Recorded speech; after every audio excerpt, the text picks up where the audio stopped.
El sol se derrumbaba tras las colinas de Granada, teniendo el cielo de un rojo que parecía sangrar. Javier, de 24 años, apretaba la mano de Álvaro con tanta fuerza que sus nudillos palidecen. No puedo seguir viviendo así. Susurro, su voz quebrantos como cristal bajo el peso de años de secretos. En el corazón de la Albayacin, donde las calles estrechas susurran historias de siglos pasados, Javier había crecido bajo el yugo de una familia que lo necesitaba, pero nunca lo entendió. Era el mayor de 7 hermanos, un pilar forzado a sostener el hogar desde que su padre, Antonio, perdió su empleo en una fábrica de cerámica. A los 15 años, Javier ya trabajaba en un taller de carpintería para pagar las facturas, mientras su madre, Carmen, cocinaba para una familia que apenas alcanzaba a comer. Sus 6 hermanos, Lucia, Miguel, Elena, Sofía, Diego y la pequeña Clara, lo veían como un héroe, pero también como una sombra que cargaba con sus sueños rotos. Javier no tuvo infancia. Mientras otros chicos de su edad jugaban al fútbol en las plazas, él talaba madera hasta que sus manos sangraban. Mientras sus amigos descubrían el amor en los callejones de Granada, él escondía el suyo en un rincón oscuro de su alma. Porque Javier amaba a Álvaro, un joven de 26 años, de ojos profundos y sonrisa tímida, que trabajaba como barista en una cafetería cerca de la Plaza Nueva. Se conocieron por casualidad, cuando Javier, agotado tras un turno interminable, pidió un café y Álvaro le dibujó un corazón en la espuma. Ese gesto, tan pequeño, fue la chispa que encendió algo en Javier que no sabía que existía. La posibilidad de ser amado por quien era. Pero en casa, el amor era un lujo que no podía permitirse. Eres el hombre de la casa, lo decía su madre, con una mezcla de orgullo y exigencia. Sentí, no sé qué sería de nosotros. Y Javier, con el corazón apretado, esencia, aunque cada día sentía que un pedazo de sí mismo se desmoronaba. Sus hermanos lo adoraban, pero también lo necesitaban demasiado. Lucia, la segunda mayor, sonaba con ser bailadora de flamenco, pero no había dinero para clases. Miguel, de 16 años, se metía en problemas en la escuela. Y Javier era quien lo sacaba de ellos. Los más pequeños, Diego y Clara, lo miraban como si fuera un dios. Y él cargaba con esa fe como una cruz. La noche en que todo cambió, Javier estaba en la azotea de su casa, mirando las estrellas sobre la Alhambra. Álvaro lo había invitado a una cena en su pequeño apartamento, pero Javier no podía ir. Mañana tengo que llevar a Clara al médico, lo explicó por teléfono, su voz cargada de cansancio. Siempre hay algo, ¿verdad? Respondió Álvaro, con un dejo de tristeza. Javier colgó, sintiendo que el mundo lo aplastaba. Fue entonces cuando escuchó pasos detrás de él. Era Lucia, con sus 20 años y su mirada afilada. Te six con él, dijo sin rodeos. En la plaza, con Álvaro. No soy tonta, Javier. El corazón de Javier se detuvo. Intento negarlo, balbucear una excusa, pero Lucia lo cortó. No me mientes. Sé lo que eres. La palabra eres sonó como una sentencia, y Javier sintió que el suelo se abría bajo sus pies. No era solo miedo a ser descubierto. Era el terror de perder a su familia, la única que tenía, aunque lo hubiera usado como un pilar para sostenerse. Esa noche, Javier no durmió. Pensó en Alvaro, en sus manos cálidas. En su risa que hacía que el mundo pareciera menos pesado. Pero también pensó en su madre, en su padre, en sus hermanos. ¿Qué pasaría si lo supieran? ¿Lo aceptarían? ¿O lo culparían por romper la imagen perfecta del hombre de la casa? La respuesta llegó más rápido de lo que esperaba. A la mañana siguiente, mientras diseñaban en la cocina abarrotada, Carmen dijo que era un comentario que heló la sangre de Javier. Dicen que en la plaza han visto a dos chicos haciendo cosas que no deberían. Que vergüenza para sus familias. Los ojos de Lucia se clavaron en Javier. Y él supo que el secreto ya no era suyo. El silencio en la mesa era asfixiante. Y Javier sintió que cada bocado de pan era una piedra en su estómago. Esa tarde, Alvaro lo esperó en la cafetería, pero Javier no apareció. En su lugar, envió un mensaje. No puedo seguir con esto. Lo siento. Alvaro, con el corazón roto, respondió con una sola palabra, por favor. Pero Javier ya había tomado una decisión. No podía ser quien era, no en esa familia, no en ese mundo. O eso pensaba.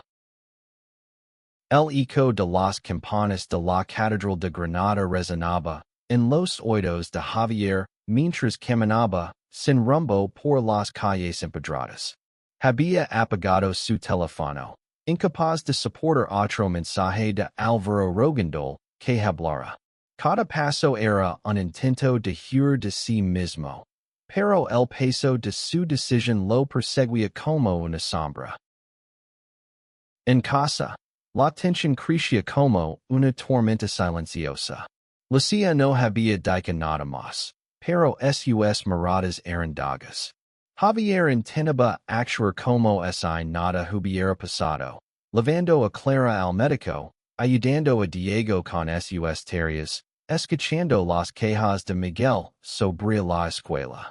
Pero cada gesto suyo era escrutado, como si su familia intuyera que algo en él estaba roto. Oh, peor aún, que él era el roto.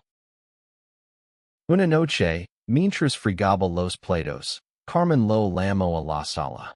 Antonio, su padre, estaba sentado en el sillón, con el rostro endurecida por años de frustraciones. Lucia nos contó, dijo Carmen, con una voz que temblaba entre la furia y la decepción. Y es verdad, Javier, tú y ese chico. La palabra chico sonó como un insulto, y Javier sintió que él era si lo escapaba. Intentó hablar, pero las palabras lo atiraron en la garganta. No es nada. Minció, pero su voz era débil, y sus padres no eran tontos. Eres una deshonra. Estalo Antonio, levantándose del sillón. Todo lo que hemos sacrificado por ti, y así nos pegas, criaste tus hermanos para esto. Las palabras de su padre fueron un golpe directo al pecho de Javier. Quiso gritar que él no había pedido ser el sostén de la familia, que no había tenido elección, pero el miedo lo paralizó. Carmen, con lágrimas en los ojos, añadió, piensa en tus hermanos. ¿Qué van a decir de nosotros en el barrio? Javier salió de la casa sin mirar atrás. Sus pies lo llevaron hasta la cafetería de Alvaro, aunque no sabía por qué. Estaba cerrada, pero Alvaro estaba allí, limpiando las mesas. Cuando lo vio, su rostro se iluminó por un instante, solo para oscurecerse al notar los ojos enrojecidos de Javier. ¿Qué pasó? Preguntó, dejando caer el trapo que sostenía. Javier, con la voz rota, lo contó todo. La confrontación, las palabras de sus padres, el peso de ser el hijo que nunca pidió ser. Alvaro lo escuchó en silencio, Y cuando Javier terminó, lo abrazo. Fue un abrazo que decía más de lo que las palabras podían. No estás solo, susurró Alvaro. No tienes que cargar contigo. Por primera vez en años, Javier Loro. No de tristeza, sino de alivio. Había alguien que lo vea. No como un pilar, sino como un hombre con sueños.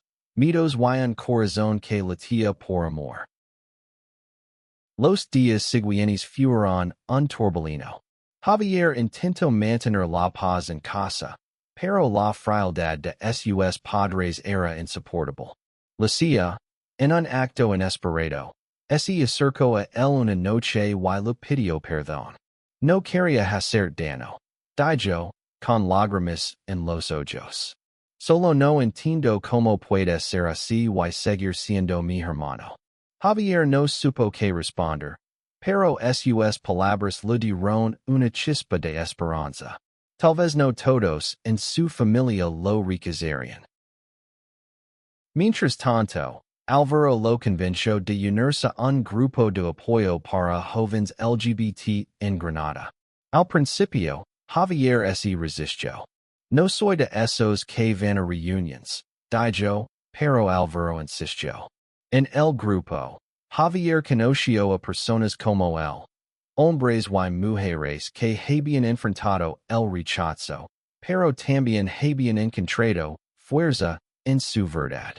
Una chica, Marta, de 22 años, le contó como su familia la había echado de casa, pero ahora vivía con amigos que la aceptaban. A veces, la familia no es la que te toca, sino la que eliges, le dijo, y esas palabras se grabaron en el corazón de Javier. Una noche, mientras caminaba de regreso a casa, Javier tomó una decisión. No podía seguir viviendo para complacer a los demás. Pero antes de enfrentarse a su familia, necesitaba hablar con Alvaro. Lo encontró en la Plaza Nueva, tocando una guitarra bajo la luz de la luna. Quiero intentarlo, le dijo Javier. Quiero ser yo contigo. Alvaro sonrió. Y por un momento, el mundo pareció detenerse. El verano en Granada era implacable, y el calor parecía amplificar la tensión en la casa de Javier. Cada comida en familia era un campo de batalla silencioso. Carmen apenas lo hablaba, y Antonio lo miraba como si fuera un extraño. Los hermanos menores, ajenos a la verdad, notaban que algo estaba mal, pero no preguntaban. Solo Lucia, con su mezcla de culpa y curiosidad, intentaba acercarse a Javier, aunque sus conversations eran torpes, líneas de silencios incómodos. Javier, por su parte, encontraba refugio en Alvaro y en el grupo de apoyo. Cada reunión le daba un poco más de fuerza, pero también lo enfrentaba a una verdad dolorosa.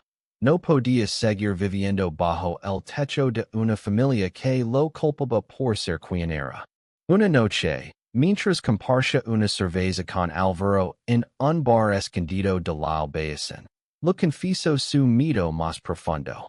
Si me voy, ¿qué será de mis hermanos? Ellos dependen de mí. Alvaro, con su calma característica, le tomó la mano. No puedes salvarlos si no te salvas primero, dijo. Esas palabras resonaron en Javier como un eco que no podía ignorar. La ruptura llegó de forma inesperada. Era el cumpleaños de Clara, la menor de la familia. Y Javier había ahorrado para comprar una muñeca que ella quería desde hace meses. La niña, de apenas 8 años, lo abrazó con tanta fuerza que Javier sintió que valía la pena todo el sacrificio. Pero esa noche, durante la cena, Antonio explotó. Alguien en el barrio había visto a Javier y Alvaro juntos, y el rumor había llegado a sus oídos. No permitir que manches el nombre de esta familia, gritó, golpeando la mesa. Clara se echó a llorar, y los demás hermanos quedaron petrificados. Javier intentó defenderse, pero las palabras de su padre eran un torrente. Siempre fuiste una carga. Nos sacrificamos por ti y ahora nos traicionas. La ironía era insoportable. Sacrificarse por él? Él, que había renunciado a su juventud por ellos. Él, que había trabajado hasta el agotamiento para que sus hermanos tuvieran comida en la mesa. Por primera vez, Javier alzó la voz. Yo no pedí esto, gritó. Dime, papa, cuando tuve una vida propia. Dime cuando me dejaste serio. El silencio que siguió fue ensordecedor. Carmen, con lágrimas en los ojos, intentó mediar. Javier, por favor, piensa en tus hermanos. Pero Javier ya no podía más. Siempre pienso en ellos, respondió, con la voz quebrada. Pero, ¿quién piensa en mí? Salió de la casa, dejando atrás los lantos de claro y las miradas de sus hermanos. No sabía dónde ir, pero sus pies lo llevaron al apartamento de Alvaro. Alvaro lo recibió sin preguntas, solo con un abrazo que lo sostuvo cuando sentía que se derrumbaba. Quédate aquí, le dijo. No tienes que enfrentarlo solo. Javier asintió, pero en su interior, la culpa lo carcomía. ¿Estaba abandonando a sus hermanos? ¿O estaba, por fin, luchando por sí mismo? Los días siguientes fueron un torbellino de emociones. Javier dejó de ir a casa, pero no podía cortar el contacto por completo. Lucia lo llamó una noche, suplicando que volviera. Mamá está destrozada, dijo. Y Clara no para de preguntar por ti. Javier sintió que el corazón se le partía, pero también sabía que regresar significaría renunciar a quien era. Dals que los quiero, respondió. Pero no puedo seguir viviendo una mentira. En el grupo de apoyo, Javier encontró un nuevo propósito. Marta, la chica que había compartido su historia, lo invitó a un evento en el que jóvenes LGBT de Granada comparten sus experiencias con la comunidad. Javier, aunque nervioso, aceptó hablar. Subió al escenario con el corazón en la garganta y contó su historia. Cómo había sacrificado su vida por su familia, cómo había escondido su amor por Alvaro, cómo el peso del silencio casi lo destruye. Cuando terminó, el público aplaudió, y por primera vez, Javier sintió que su voz importaba. Vivir con Alvaro era como descubrir un mundo nuevo. Su pequeño apartamento, con paredes llenas de fotos y libros desordenados, se convirtió en el refugio de Javier. Por primera vez, podía despedirse en el peso de las expectativas familiares. Pero la libertad tenía un costo. Cada noche, antes de dormir, Javier pensaba en sus hermanos, especialmente en Clara, si risa on resonaba en su memoria. La culpa era una sombra que no lo dejaba en paz. Alvaro, con su paciencia infinita, intentaba ayudarlo a sanar. Lo lavaba a puir por la Alhambra al amanecer, cuando los turistas no invadían sus jardines. Ali, entre los arcos y los reflejos de las fuentes, Javier comenzaba a hablar de sus sueños. Quería estudiar carpintería artística, crear muebles que contaran historias, como las que talaba en su adolescencia. Alvaro lo escuchaba con una sonrisa, y a veces, le tomaba la mano y le decía, eres suficiente, Javier. Siempre lo has sido. Pero el mundo exterior no era tan amable. Los rumores en el barrio crecían, y Javier notaba las miradas de desprecio cuando pasaba por la plaza. Una tarde, mientras compraba pan, Escucho a dos vecinos susur. Es el hijo mayor de los Morales. Pobres, que vergüenza. Javier apretó los puños, pero no dijo nada. Sabía que enfrentarse ellos solo alimentaría el fuego. En casa de sus padres, las cosas no mejoraban. Lucia, que ahora trabajaba en un restaurante para ayudar con las cuentas, lo enviaba mensajes ocasionales. Mama reza por ti todas las noches. Escribió una vez. Papa no habla de ti, pero sé que está dolido. Javier no sabía cómo interpretar esas palabras. Era dolor por él, o por la deshonra, que creen que había traído. Intento contactar a Clara, pero Carmen no lo permitió. No es buen momento. Fue su respuesta seca. Una noche, mientras Javier y Alvaro cenaban en el apartamento, alguien llamó a la puerta. Era Miguel, el hermano problemático de 16 años. Su rostro estaba tenso, y sus manos temblaban. Necesito hablar contigo, dijo, mirando a Alvaro con desconfianza. Javier lo hizo pasar, y Miguel soltó todos en rodeos. No entiendo por qué eres así, pero te extraño. La casa no es lo mismo sin ti. Las palabras de Miguel eran crudas, pero sinceras. Por primera vez, Javier sintió que uno de sus hermanos lo veía como algo más que un proveedor. La conversación con Miguel marcó un punto de inflexión. Javier decidió que no podía seguir siendo de su familia, pero tampoco podía volver a ser quien no era. Con la ayuda de Alvaro y el grupo de apoyo, organizó una reunión en un centro comunitario. Invitó a sus padres y a Lucia, aunque no esperaba que vinieran. Para su sorpresa, Lucia apareció, acompañada de Elena, la tercera hermana, de 18 años. Queremos entender, dijo Elena, con timidez. No queremos perder. La reunión fue tensa, pero honesta.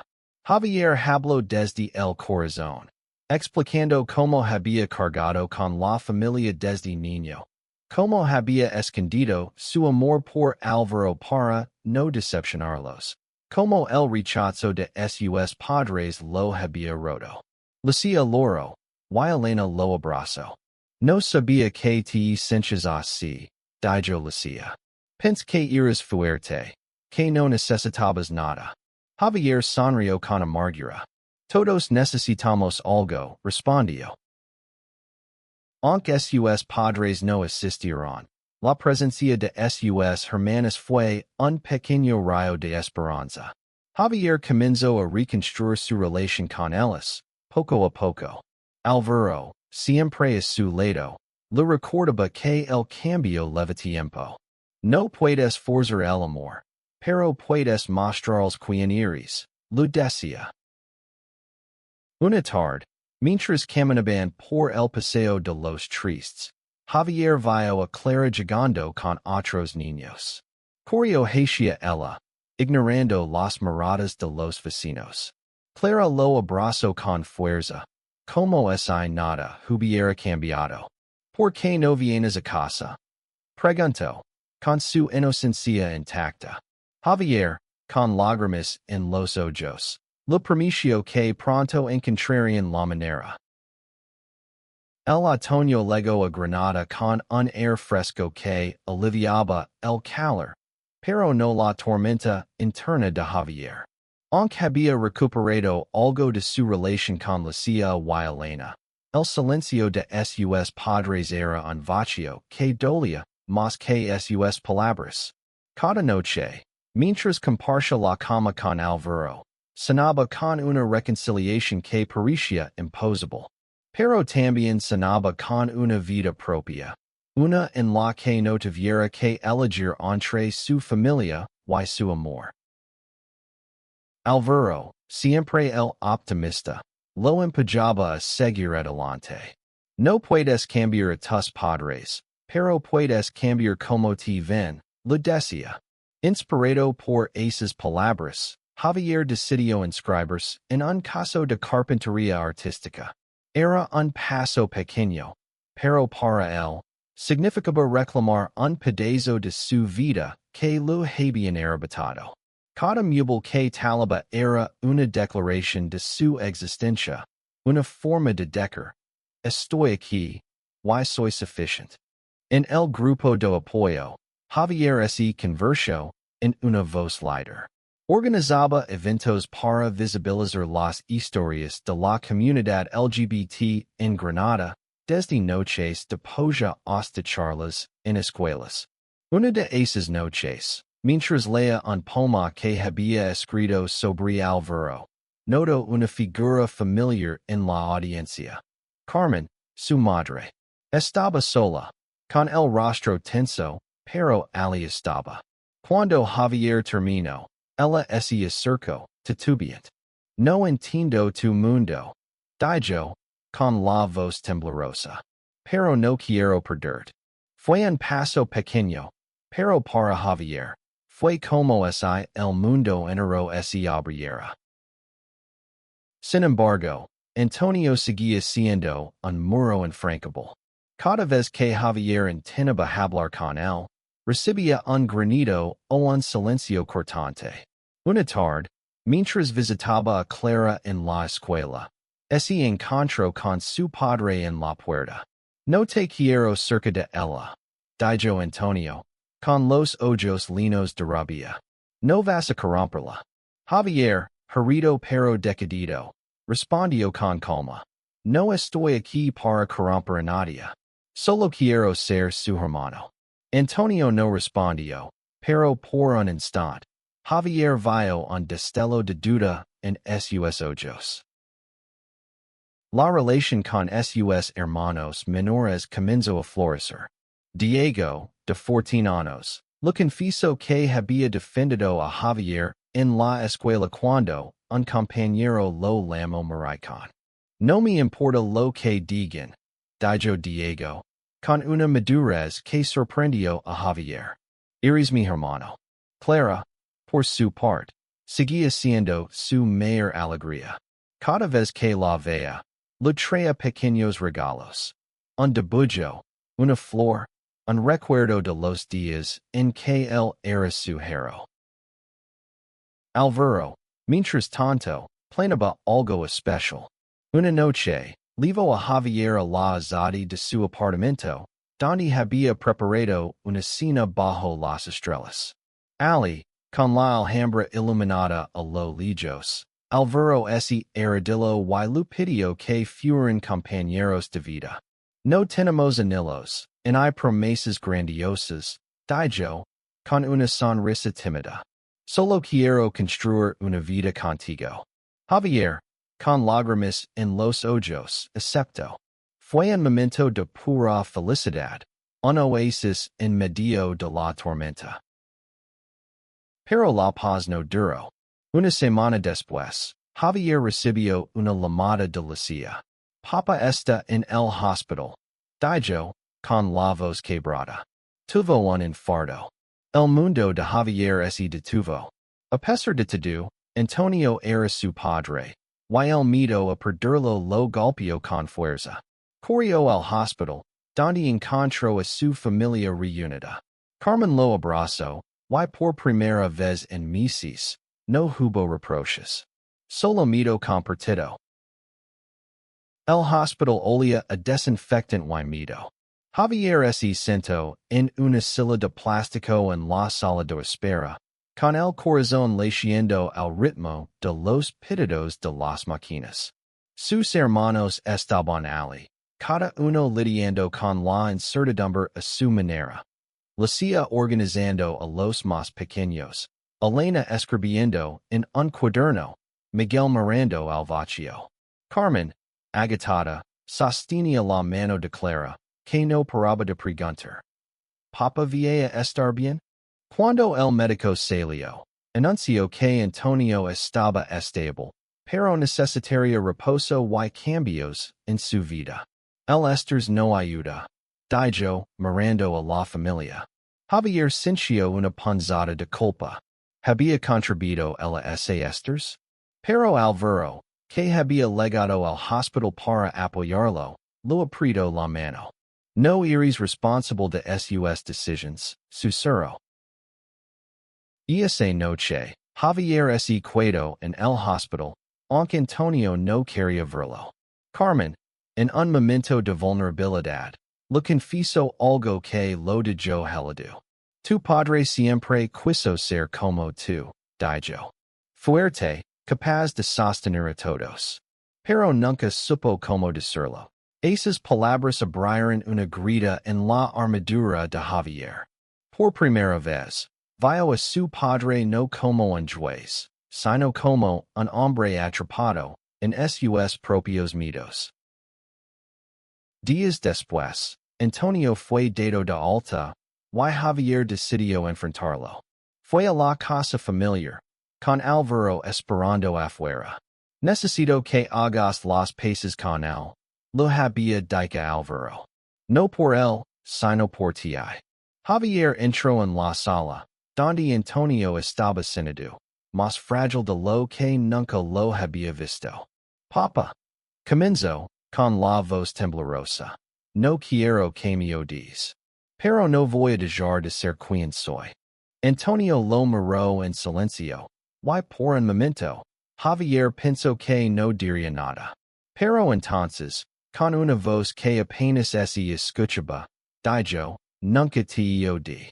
Solo no sé cómo entenderte.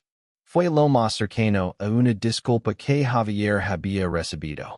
No era perfecto, pero era un comienzo. Los meses siguientes fueron un preciso lento de reconstrucción. Javier y Alvaro comenzaron a planear una vida juntos, buscando un apartamento más grande, donde pudieran construir un hogar. Javier siguió trabajando en su carpintería, creando países que empezaban a venderse en mercados locales. Sus hermanos, poco a poco, comenzaron a aceptar su relación con Alvaro. Clara, en particular, adoraba a Alvaro, quien lo enseñaba a tocar la guitarra. Carmen empezó a asistir a las reuniones del grupo de apoyo, no como participante, sino como madre que quería entender. No es fácil, admitió una noche. Pero te vio feliz. Y eso es lo que siempre quis. Antonio, aunque más lento en su cambio, comenzó a hablar con Javier de nuevo, aunque evitaba mencionar a Alvaro. Era un progreso frágil, pero real. Una tarde, mientras talaba un mueble con un diseño inspirado en la Alhambra, Javier recibió una llamada de Lucia. Ven a casa, dijo. Tenemos una sorpresa. Cuando luego, encontró a toda su familia reunida en el patio, con una mesa llena de comida y música de fondo. Clara corrió hacia el con un debullo. Era una imagen de Javier y Alvaro, tomados de la mano, con la Alhambra al fondo. Es para ti, dijo, sonriendo. Javier miró a su familia, y por primera vez, sintió que no tenía que elegir entre ser amado y ser él mismo. El invierno llegó a Granada con un frío que calaba los huesos, pero para Javier, el mundo nunca había parecido tan cálido. Él y Alvaro se mudaron a un pequeño apartamento en el Rialejo, con vistas a las montañas de Sierra Nevada. Cada mañana, mientras tomaban café en su diminuto balcón, Javier sentía que por fin estaba viviendo su propia vida. No era perfecta, pero era suya. Su relación con su familia seguía siendo un camino lleno de altibajos. Carmen se había convertido en una aliada inesperada, asistiendo a eventos de la comunidad LGBT y hablando con otras madres que enfrentaban situaciones similares. No quiero que otros chicos pasen por lo que tú pasaste, le dijo una vez, con una mezcla de orgullo y arrepentimiento. Antonio, aunque más reservado, comenzó a invitar a Javier a casa para las cenas familiares. Nunca mencionaba a Alvaro directamente, pero una vez, mientras compartían una cerveza, dijo, si él te hace feliz, supongo que eso es lo que importa. Para Javier, esas palabras valían más que cualquier disculpa.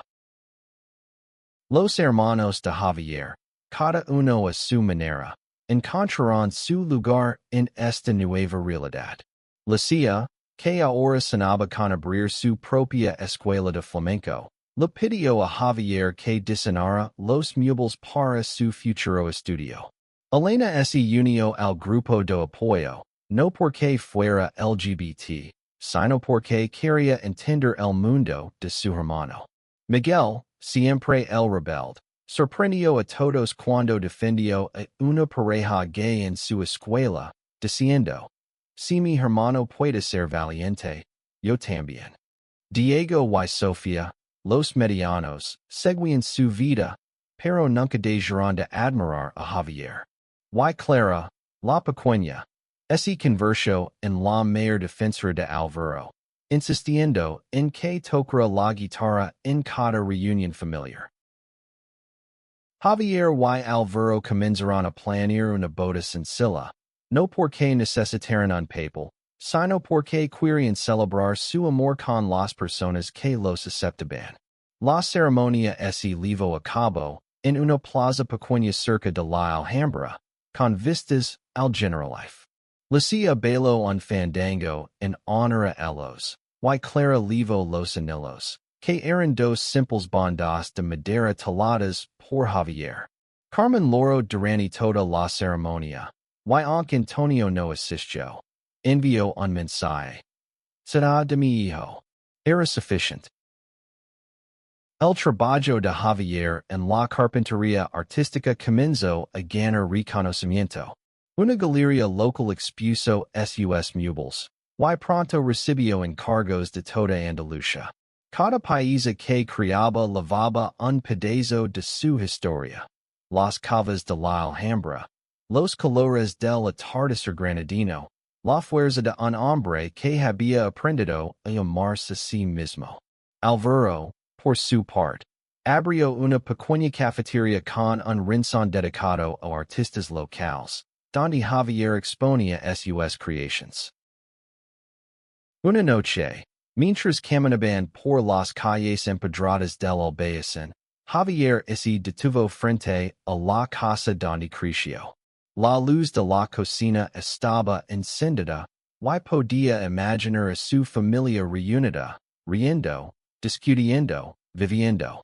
Por un momento, sintió el impulso de entrar, pero Alvaro lo tomó de la mano. Tu hogar está aquí, dijo, señalando su corazón. Javier sonrió, y juntos caminaron hacia la plaza, donde la vida seguía su curso, imparable y hermosa. El viaje de Javier no había sido fácil. Había cargado con el peso de una familia que lo necesitaba, pero también lo había juzgado. Había enfrentado el rechazo, el miedo y la culpa. Pero también había encontrado amor, no solo en Alvaro, sino en sí mismo. Y en ese amor, encontró la libertad de ser quien siempre había sido.